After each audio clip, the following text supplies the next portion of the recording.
Born in Texas, in Fort Worth, while my father was in seminary. And my earliest memories are of Atlanta, Georgia. We moved there when I was 2 years old and lived there where Dad was a pastor, and we lived there until I was 7. We moved to Birmingham, Alabama, so most of my life was spent there, more than any other single place. I lived there through high school, went to college at Samford University in Birmingham. It's a Baptist school. And then went to Kentucky, to Louisville, lived there for about 8.5 years. I went to seminary there, so I received my graduate degree there. Then moved to Knoxville, Tennessee for about 7.5 years. Then I moved back to Alabama and lived in a little town called Montevallo and was a pastor of a small church in Montevallo. Lived in Montevallo for 13.5 years, but was for just a little over half of that time was pastor, and then I had 2 other jobs. I worked with a group called Passport, which does camping for youth groups and children's groups in the summer, and then I worked with it as executive director of an organization called Alabama Poverty Project. At that point, I got married, and married for the second time, and moved to Indiana because that's where my wife was, and she was working on her PhD at Indiana University. So I worked there for a Habitat for Humanity affiliate for a couple of years, and then we moved here when she got a position at MU in the College of Education.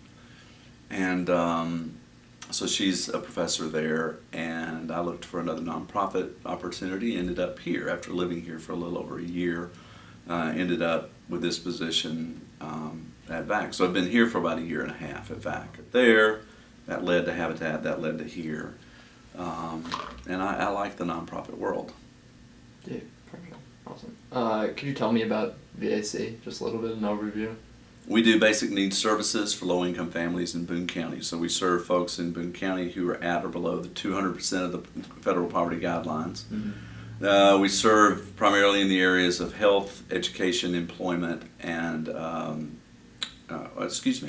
health, employment, education, and housing.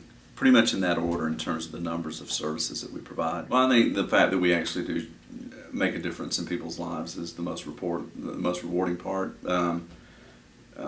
The idea for us is that we're really filling gaps, where we're providing bridges for people to get from a situation in which they need support to a situation where they don't.